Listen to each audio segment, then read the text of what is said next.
आदिम तीर्थंकर प्रभु आदिनाथ मुनिनाथ आदि व्याधि अगमग मिटे तुम पद में मम मान। चरण शरण है आपके तारण तरण जी आज भवदधि तट तट ले चलो करुणा कर जिन राज। बोली मंडी भामोरा के बड़े बाबा आदिम तीर्थंकर आदिनाथ भगवान की। मूल नायक 1008 श्री चंदा प्रभु भगवान की। संत शिरोमणि आचार्य गुरुवर विद्यासागर जी महामुनिराज की। परम पूज्य मुनि श्री 108 दुर्लभ सागर जी महाराज की। पूज्य मुनि श्री 108 निरंजन सागर जी महाराज की।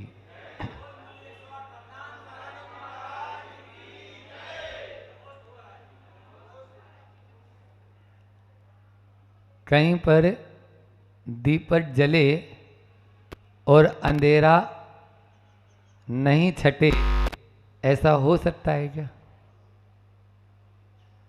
दीपक जलेगा तो अंधेरा निश्चित रूप से दूर होगा। बस इतना जरूर देख लेना कि उस दीपक में तेल हो, पानी नहीं।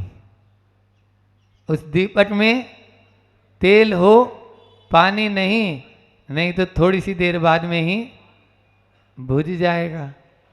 आपने ऊपर ऊपर थोड़ा सा घी लगा दिया, तेल लगा दिया और भीतर में पानी डाल दिया तो कुछ होगा?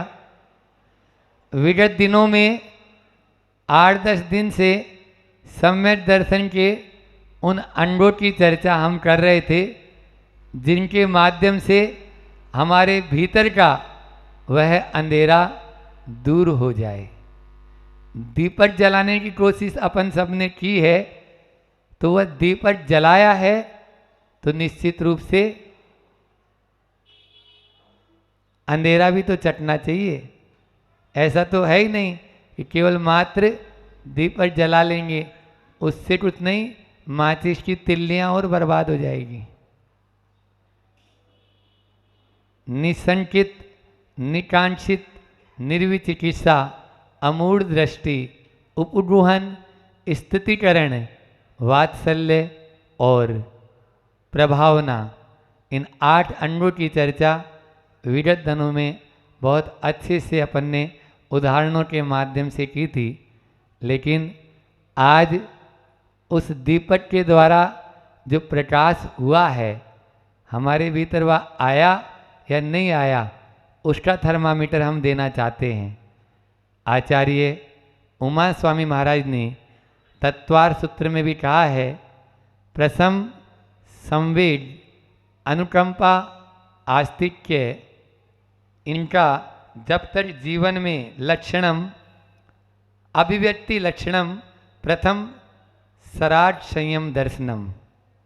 जो सराट सम्य दर्शन है, उस सराट सम्य दर्शन के माध्यम से इन 4 गुणों की अभिव्यक्ति होती है, उन 8 अंगों के माध्यम से। हमारे पास में सम्य दर्शन है या नहीं है, ये केवली गम्य विषय है। लेकिन बाहरी आचरण के माध्यम से, बाहरी क्रियाओं के माध्यम से, बाहरी व्यवहार के माध्यम से हम उस भीतर के परिणामों का भी पता लगा लेते हैं कि हाँ, इसके पास में सम्य दर्शन है। और वो 4 थर्मामीटर आपको दिए हैं आचार्यों ने। पहला प्रसम, दूसरा संवेग, तीसरा अनुकंपा और चौथा आस्तिक्य। इन 4 थर्मामीटरों को अपने साथ में प्रतिपल रखेंगे, तब वो सम्य दर्शन हमारा बाहर में नजर आएगा, जिन अंगों की चर्चा अपन ने विगत दिनों में की है।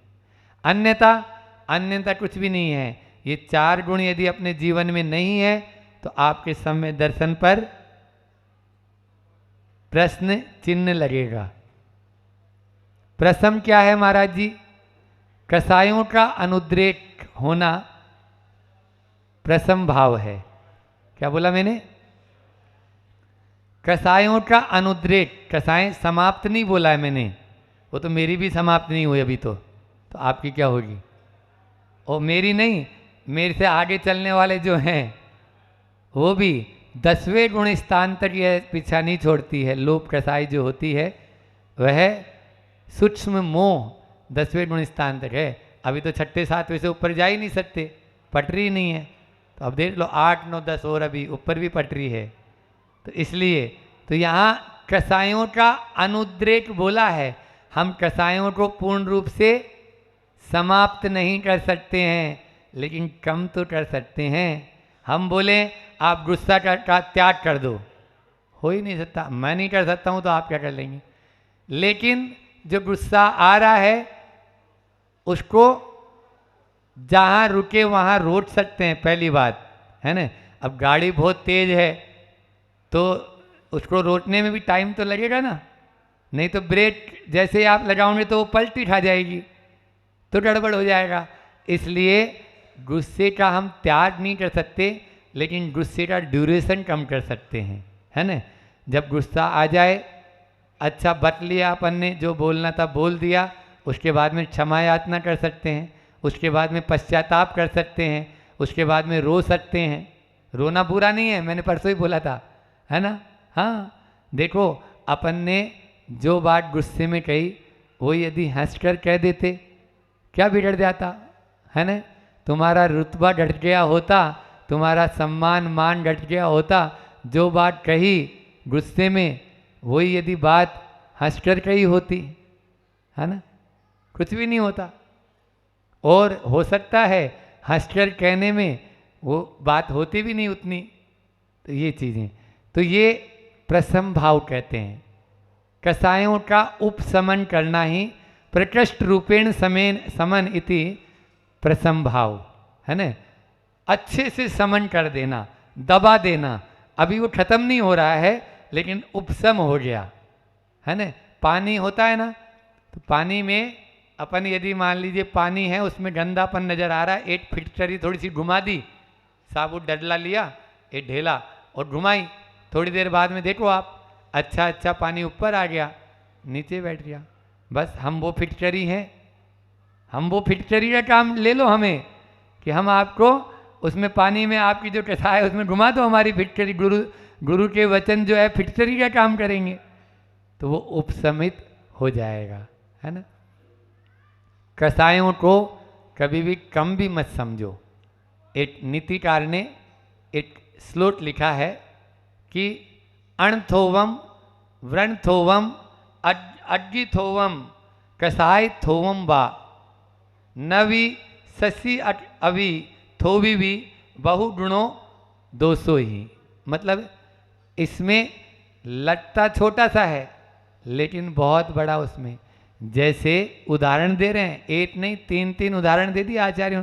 वो समझाने के लिए उदाहरण दिया ही जाता है, क्योंकि उससे धारण जल्दी हो जाता है उदाहरण से। हाँ, पुस्तक का नाम है ना, धारण करे उदाहरण अपना। तो भगवती आराधना में ऐसे बहुत सारे उदाहरण दिए हैं, तो हमने उसको एक लिपिबद्ध किया। प्रमाण सागर जी महाराज बार बार कहते थे कि नहीं इसके उदाहरण बेजोड़ हैं, तो उनको हम अलग से निकाल लिए और उस पुस्तक का नाम ही हो गया धारण करें उदाहरण। तो यहाँ पर भी वही बात आ गई कि अग्नि, ये वहाँ पर भी ये उदाहरण दिया गया है कि अणथोवम, ऋण को कभी कम मत समझो, ऋण को कभी कम मत समझो। जो थोड़ा सा भी यदि ऋण लिया है तो ब्याज पे ब्याज, ब्याज पे ब्याज, ब्याज पे ब्याज चढ़ते चढ़ते वो प्रेमचंद की 1.25 सेर की कहानी आती है, प्रेमचंद के 1.25 सेर गेहूँ, ऐसे एक कहानी पढ़ी थी। उसमें वो 1.25 सेर गेहूँ उधार लेता है और जिंदगी भर उसको चुका नहीं पाता। देखते भी हैं अपन प्रैक्टिकल। फिर वणथोवन, फोड़े को कभी कम नहीं समझो।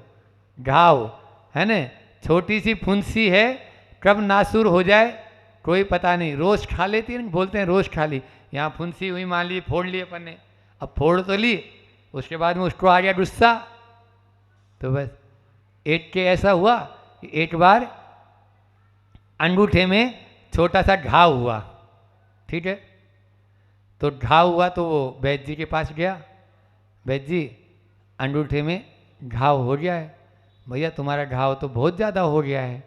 नहीं नहीं आप थोड़ी सी दवाई दे दो ठीक हो जाएगा। दवाई कर ली। अब वो दवाई कर तो दी, उसमें दवाई से उपचार से ठीक, खूब दिन करते करते नहीं हुआ।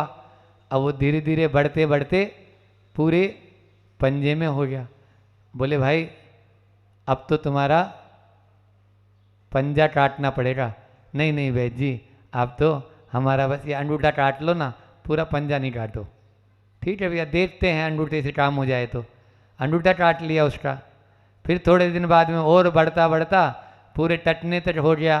तो बोले भाई अब तो ये पूरा तुम्हारा पाँव जो है इतना टटने तक काटना पड़ेगा। तो बोले नहीं नहीं आप पंजा काट लो ना बस, इसमें इतने में नहीं। फिर उसके बाद में बढ़ता बढ़ता वो ठीक है पंजा काट के देख लेते हैं, पंजा अलग कर दिया उसका। फिर उसके बाद में वो पूरा पाँव की स्थिति में आ गया, क्योंकि उसको डायबिटीज़ थी और गैंग्रीन रोग हो गया है ना। एक छोटा सा घाव कब गैंग्रीन बन जाए ध्यान में रख लेना। ये छोटी सी कसाय कब हमारा गैंग्रीन का रूप ले ले आप अपने आप में सोच लेना। इसलिए कसाय को कभी कम नहीं समझना। इसी तरह से अग्नि की छोटी सी चिंगारी, अग्निथोवम, अग्निथोवम में भी ये ऐसे ही होता है। छोटी सी चिंगारी कब ज्वालामुखी बन जाए, पूरा दावानल बन जाए, कोई पता नहीं चल पाता है। आप देखिए आग जब लगती है तो जरा सी होती है, वो बिल्कुल जरा सी, और उस माचिस की तिल्ली की आग पूरे गांव को जलाकर खाक कर देती है। तो इसलिए अग्नि को कभी कम न समझे, ऋण को कभी कम न समझे, घाव को कभी कम न समझे। इसी प्रकार से कसाय थोवम्बा अभी पढ़ा ना अपन ने, तो कसाय को भी कम नहीं समझना। वह कब भड़क जाती है कोई पता नहीं। अच्छे अच्छे साधु भी इस कसाय के चक्कर में आके अपना पतन करा चुके हैं और हो जाता है। इसलिए अपन को हमेशा उसको उपशमित करके ही चलना चाहिए। ये प्रथम भाव था। अब दूसरा है संवेद। चारों भावों की चर्चा करनी, हालांकि हम तो 8 पर भी बोलेंगे तो भी 4 दिन में 4 हो जाएंगे, लेकिन हम सोच रहे हैं कल स्थापना का दिन है और कल नया कोई सीरीज ले लेंगे 8, तो वो भी 8 सीरीज फिर दिवाली तक चल जाए सो हमारा काम हो गया नई नई सीरीजों में, है ना। तो इस तरह से कल स्थापना के साथ में एक नई स्थापना आपके यहाँ कर देंगे हम। आज इसको सम्यक दर्शन के जो अंग थे तो हमने ये 4 पॉइंट और सोच लिए, मुझे इनको और दे दो, तो ये साथ में जुड़े हुए हैं। तो प्रथम, हालांकि चारों अलग अलग, ये अलग अलग भी हो सकते थे, लेकिन एक दिन में अपन चले संवेद। संवेद का मतलब होता है कि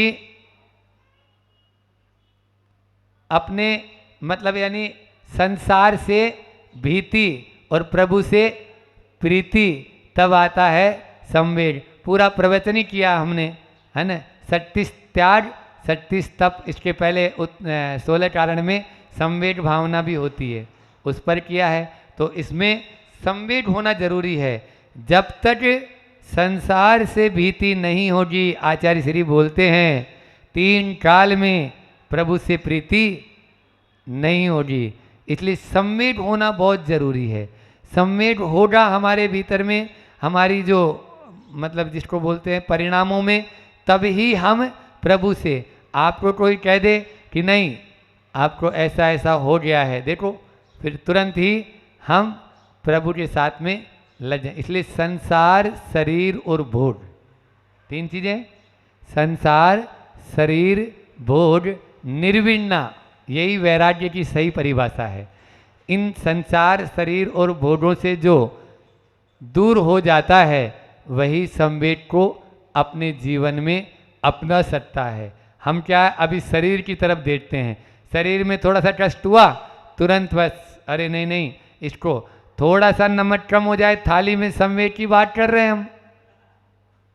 उड़न तस्त्री नजर आएगी, देखो हमारे छत्रपति भैया भी, हाँ वो थाली उड़न तस्त्री नजर आती है। या फिर सामने घरवाली पे बरस पड़ते हैं कि तुम्हें सब्जी बनाना नहीं आता क्या, रोटी बनाना नहीं आता क्या, 30 साल हो गए मेरे साथ साथ रहते।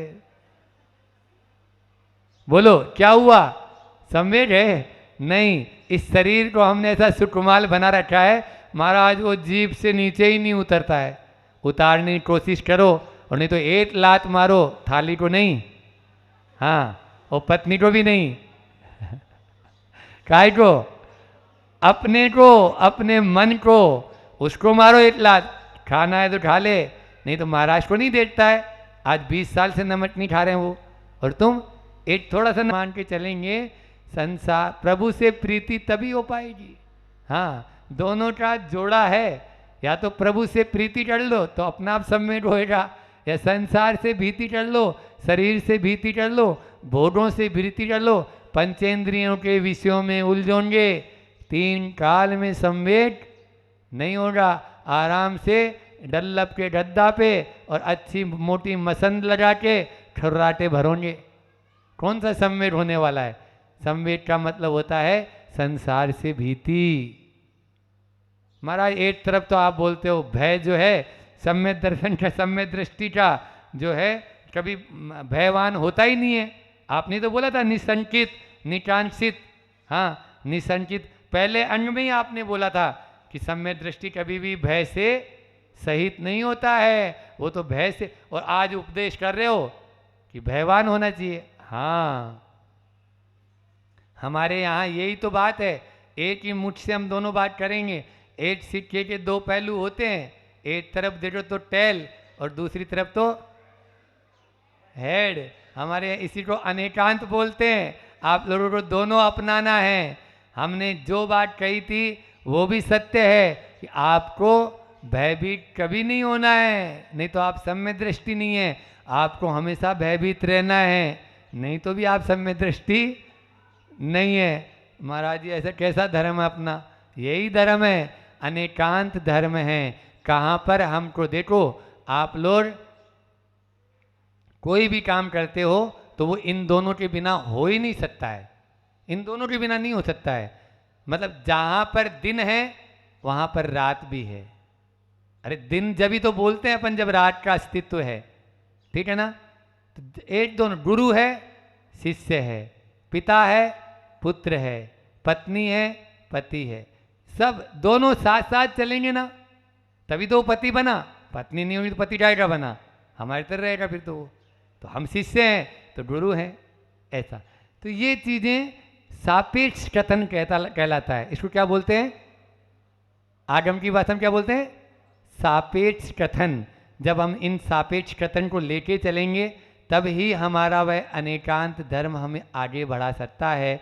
जहाँ हिमालय आज भारत की दृष्टि से उत्तर में है तो वही चीन में खड़ा हुआ व्यक्ति है, उसकी दृष्टि से वो दक्षिण में है। इसलिए जिदो नहीं, कोई भी बात को लेकर अड़ो नहीं। अड़ता तो जो है वो, जो अड़ता है वो सड़ता है। लिख लो, क्या बोला मैंने? जो अड़ता है वो सड़ता है। आप देख लीजिए, चाहे वो जानवर भी होता है, आप बैल है, घोड़ा है, ये बग्गी में जुते हुए हैं, ऊंट है। हम ऊंट को पहले बोलते थे, ऊंट को बोलते थे देख तुम सीधा सीधा चलेगा तो तुम्हारे दोनों साइड में जो लगा रखे हैं ना वो तुम्हें कोई चोट नहीं पहुंचाएंगे, और तो इधर अड़ेगा उधर अड़ेगा तो तुम्हारे इधर से भी छिल जाएगा इधर से भी छिल जाएगा। तो जो अड़ता है वो सड़ता है, अड़ना नहीं। फिर तीसरा है अनुकंपा। प्राणी मात्र पर दया का भाव अनुकंपा कहलाता है। छोटी छोटी परिभाषाएं बता रहे हैं हम आपको, लंबी चौड़ी नहीं। प्राणी मात्र पर, जीव मात्र पर दया का भाव होना अनुकंपा है। यदि दया का भाव ही नहीं है तो क्या, यानी अपन यहाँ बैठ चुके हैं और यहाँ एक बार ऐसा हुआ कि जयपुर में विधान चल रहा था और पंडित तोडरमल जी उस विधान के विधानाचार्य थे, प्रमुख विधानाचार्य पंडित तोडरमल जी थे। तोडरमल जी वहीं पास में ही रहते थे। तो वो आए और जैसे ही घर से बाहर निकले, अभी जैसे मैंने बोला कि शुद्ध धवल वस्त्र पहनकर अपने घर के बाहर आते हैं, चप्पल पहन के नहीं, हाँ, तो वो आए और देखा एक बुढ़िया पानी में थोड़ा फिसल गई है और करा रही है, उन्होंने अपने शोले का चिंता किए बगैर तुरंत उसको पहले खड़ा किया ताकि उसको कहीं चोट तो नहीं आई, लेकिन उसके पीछे रीढ़ की हड्डी टूट गई तो खड़ा नहीं हुआ जा रहा था। तुरंत उसको बाजू के वहीं पे प्राथमिक सेवा केंद्र में लेके गए, उसका उपचार करवाया और उपचार करा के उसको थोड़ा सा रिलीफ हुआ, तब वो आगे फिर से शुद्धि करके पहुँचे। इधर जो पब्लिक थी विधान में वो भरी थी बिल्कुल खचाखच, और उनकी जो इंतजार था, इंतजार हमेशा खराब होता है लेकिन यहाँ पर अच्छा था, तो इंतजार आतुरता में बदल चुका था। उनका जो इंतजार था वो आक्रोश का रूप ले चुका था, और सारे के सारे एक साथ बोलते हैं, क्या पंडित जी आज तो विधान में बहुत लेट हो गए, और इतना लेट हो गए कि अभी तक कुछ भी शुरू ही नहीं हुआ विधान में। तब पंडित टोडरमल जी ने कहा, सिद्ध चक्र का सच्चा विधान तो आज ही हुआ है, आज जैसा सिद्ध चक्र का विधान कभी हुआ ही नहीं। क्या बात करते हो पंडित जी, अभी तो आप आए हो, अभी एक लाइन बोली नहीं है मंत्र की, और आप बोल रहे हो सिद्ध चक्र का ऐसा विधान जैसा आज हुआ है वैसा तो कभी हुआ ही नहीं। तब उन्होंने पूरी घटना सुनाई, पूरी पब्लिक को, जनता को, श्रावकों को भी समझ में आ गया कि वास्तव में पूजा किसका नाम है, हम पूजा किसकी कर रहे हैं और पूजा क्यों कर रहे हैं। सच्ची पूजा वही है, धर्म का मूल दया है, और दया धर्म का मूल है, पाप मान अभिमान। इसको जब तक छोड़ेंगे नहीं तब तक हम कुछ भी कर नहीं पाएंगे। इसलिए रोज प्रतिदिन बोलते हैं कि जिसके घट में दया का वास होता है वहीं पर प्रभु का निवास होता है। जहाँ दया का वास, आचार्य श्री का दोहा है कि देख दया का वास, और सुर नर भी पानी भरे, देख दया का वास। इसलिए जिसके घट में दया का वास होता है वहाँ पर इंद्र लोक भी, देवा भी तस् पड़मंती जस्य धम्मे सयामणो, उन जिनके घट में दया धर्म है उनके यहाँ देवता भी रोज प्रणाम करने आते हैं। इसलिए सबसे पहले अनुकंपा, तो पहला गुण था प्रसम यानी कसायों का अनुद्रेक, दूसरा था संवेद, प्रभु से प्रीति संसार से भीति, तीसरा था अनुकंपा, अनुकंपा का मतलब है प्राणी मात्र पर दया का भाव होना, और अंतिम क्या है, आस्तिक्य।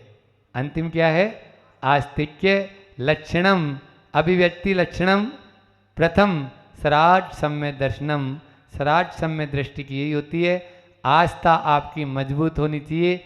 आस्तिक्य गुण का मतलब ही है कि देव शास्त्र गुरु में प्रबल आस्था होना, तभी ही हम आत्मा, कर्म, कर्म का फल, पुण्य पाप, इन सब पर विश्वास होना, यह है आस्तिक्य गुण।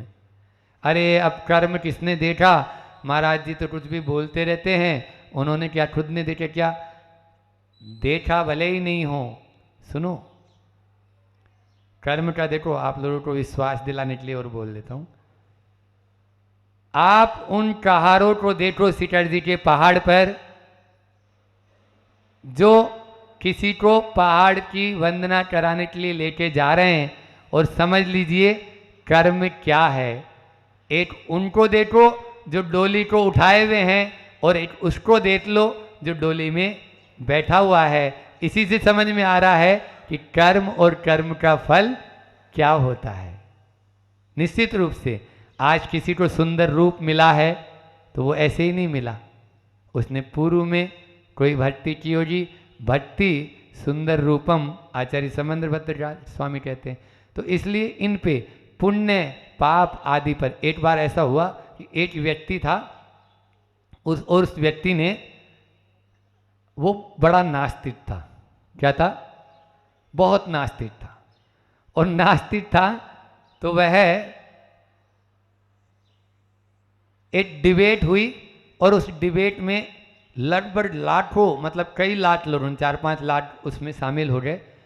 और उस डिबेट में उसने ऐसा लेक्चर दिया कि नास्तिकता पर सबका विश्वास हो गया कि नहीं, ये कुछ भी नहीं है इस संसार में, केवल मात्र खाओ पियो और मौज उड़ाओ वाला संसार है। ये सब किसी ने देखा ही नहीं, नरक स्वर्ग कोई गया है कि आज तक? सो नरक होता है और स्वर्ग होता है, ये बना रहे हैं। सो इस तरह का उसने बोल दिया। और जब वो बाहर निकलने लगा तो एक ने बधाई दी, हमारे अजीत भैया की तरह बड़े कुल जी, क्या बात है, आज तो गजब बोले आप। हालांकि उनका बहुत धर्म पे श्रद्धा है, तो क्या बात है, तुमने तो आज बहुत अच्छा बोला। अब वो दोस्त ऐसा ही था उनका मित्र, तो वो उन्होंने जो जवाब दिया, जिसने लेक्चर दिया था, ये सब तो प्रभु की कृपा का प्रभाव है, ये सब तो प्रभु की कृपा का प्रभाव है। क्या मतलब वो वास्तव में क्या है, वो आस्तिक के, अभी वो प्रभु को मान रहा है। यही बात होती है हमारे भीतर भी, जब अपनाने की बारी होती है तो हम नास्तिकता की ओर चले जाते हैं क्योंकि सुविधा भोगी हैं, और जब स्वयं के ऊपर आता है तो हम बोलते हैं नहीं, ये तो प्रभु का कमाल है। इसलिए आस्तिक के गुण को अपन को धारण करना चाहिए। आस्था रहेगी। पंडित जगन मोहनलाल जी शास्त्री जी का नाम आपने सुना होगा, उनके ही एक साथी थे पंडित नाथूलाल जी शास्त्री। वो पंडित नाथूलाल जी शास्त्री रेल में सफ़र कर रहे थे और सामने की सीट पर एक मौलाना जी बैठे थे। अब उनका जैसे ही समय हुआ, उन्होंने अपना डिब्बा खोला और भोजन करना शुरू कर दिया, क्योंकि शाम को रात्रि में अंतो रात्रि में करते नहीं है। तो जो मौलाना जी थे उनको मजाक की सूझी कि क्या बात है पंडित जी, भोजन? बोले हाँ, हमारे यहाँ रात्रि भोजन करने वाला नरकाणी चत्वारि द्वाराणी, नरक के 4 द्वार होते हैं। प्रथमम रात्रि भोजनम, पहला रात्रि भोजन ही है उसमें, नरक के द्वार में जाने में पहला रात्रि भोजन है, तो इसलिए हमारे यहाँ रात्रि भोजन। अरे पंडित जी, क्या नरक और स्वर्ग आपने देखा क्या? पंडित जी तो पंडित जी थे, वो कब छूटने वाले थे। बोले आपने देखा क्या? आप बोल रहे हो तो आपने देखा? बोले हमने तो नहीं देखा। तो बोले तो सुनो, हम तो दिन में भोजन करते हैं, रात में कुछ नहीं करते हैं, है ना। अब मान लीजिए स्वर्ग या नरक नहीं हुआ तो कोई बात ही नहीं है, लेकिन हुआ तो आप देख लो, अपनी देख लो पंडित मौलाना जी, आप स्वयं देख लो। अगर नहीं हुआ तो कोई बात ही नहीं, क्योंकि हम तो रात में कर ही नहीं रहे ना। और यदि हुआ तो आपका क्या होगा? यही स्थिति हम आप लोगों से कहना चाहेंगे कि नरक और स्वर्ग का मतलब, वैसे भी अपन देखो, अपन यहाँ इस धरती पर रहते हैं, यहाँ पर आपने देखा होगा कि खूब सुखी लोग भी मिल जाते हैं, जानवर भी मिल जाते हैं जो कुत्ते कार में घूम रहे हैं, है ना। और बाकी व्यक्ति तो हैं ही जो अच्छे पैसे वाले हैं, अच्छे, जिनके पास में सुखोपभोग की सुविधाएं बहुत सारी है। तो यहाँ पर जो चरम सुख है, उससे भी आगे कोई सुख तो होगा, वो स्वर्ग में है। और यहाँ पर जो कष्ट दिख रहा है, दोनों हाथ नहीं हैं, दोनों पाँव नहीं हैं, कट गए चारों दोनों हाथ और दोनों पाँव। अपने शरीर की मक्खी, मरा नहीं है वो, अभी जिंदा है, अपने शरीर पे मक्खी बैठी हुई है, उसको उड़ाने में भी वो सक्षम, क्योंकि हाथ और पाँव ही नहीं है। ऐसे भिखारी बहुत सारे मिलते हैं मंदिरों के बाहर, तिरुपति बालाजी वगैरह आप कभी जाएंगे तो बहुत सारे मिल जाएंगे ऐसे, जिनको आंखों से दिखता नहीं है, हाथ भी नहीं है, पाँव भी नहीं है। तो ये ऐसे इन लोगों के, तो इस दुख के आगे भी और कोई दुख है? बस वो नरक में है। और मैं और इसको सरल कर देता हूँ, सुन लो। पहले भी बोला था मैंने कि नरक न से शुरू होता है, और नकारात्मक सोचते हैं ना, बस समझ लो यहीं पे नरक है। अब बात की बात तो बहुत बाद में करेंगे अपन, ये आस्था का विषय और कर लीजिए और प्रैक्टिकल करके देख लीजिए, नहीं विश्वास हो तो। और स यानी स्वर्ग, सकारात्मक सोचो तो स्वर्ग है। जहाँ पर सकारात्मक सोच है वहीं स्वर्ग है, और जहाँ पर नकारात्मक सोच है वहीं नरक है। इसलिए स्वर्ग और नरक भले ही देखे नहीं है आस्था के विषय। फिर भी आपसे एक और बात पूछ लेता हूँ, चलो, कि जो चीज़ दिखती है क्या वही सत्य होती है क्या? बोलो। आपने अपने दादाजी के दादाजी को देखा? आपने अपने दादाजी के दादाजी को देखा? तो फिर तो असत्य है वो, तो मतलब थे ही नहीं, वो थे ही नहीं। क्यों? आप तो बोल रहे हो थे, कैसे हो जाएंगे बताओ? आपने देखा क्या? आपने बोला जो चीज दिखती है वही सत्य होती है, जो नहीं दिखती वो असत्य होती है। कुछ चीजें ऐसी होती है जो आस्था का विषय होती है। आस्तिक के भाव हमें यही सिखाता है कि बेटा आस्था रख, विश्वास रख, भ्रम में मत पड़। दादाजी के दादाजी थे तभी तो उनके बेटा हुआ, उस बेटे के फिर बेटा हुआ, उस बेटे के फिर बेटा हुआ, तब तुम हो गया। इसलिए वो नहीं थे। अब जो चीज़ दिखती है क्या वो सत्य होती है क्या? बोलो। जो दिखती है वो सत्य होती है क्या? वो भी सत्य नहीं होती है। दूर छत पे देख लीजिए खड़े होके, आसमान और धरती एक जगह मिले हुए नजर आ रहे हैं, जाके देख लेना उस स्थान पर। फिर वापस उतनी दूर आपको आसमान और धरती एक स्थान पर मिले हुए नजर आएंगे। फिर वहां से उतनी दूर चले जाना, वहां पर भी आपको दूर क्षितिज पे यही हालत नजर आएगी कि धरती और आसमान मिले हुए जरूर हैं, दिख रहा है लेकिन सत्य नहीं है। नहीं दिख रहा है लेकिन फिर भी सत्य है। यही आस्तिक के भाव हमको सिखा रहा है। इसलिए हर चीज में अपना दिमाग खुरापाती तिटड़म ये मत जोड़ो। आजकल की न्यू जनरेशन आगे जो बैठी हुई है, इनसे बोल रहा हूँ, आप श्रद्धा का विषय है। हाँ, हमारे पिताजी मंदिर जाते थे, हमें जाना है। हमारे पिताजी अभिषेक करते हैं, हमें करना है, हमें अभिषेक देखना है।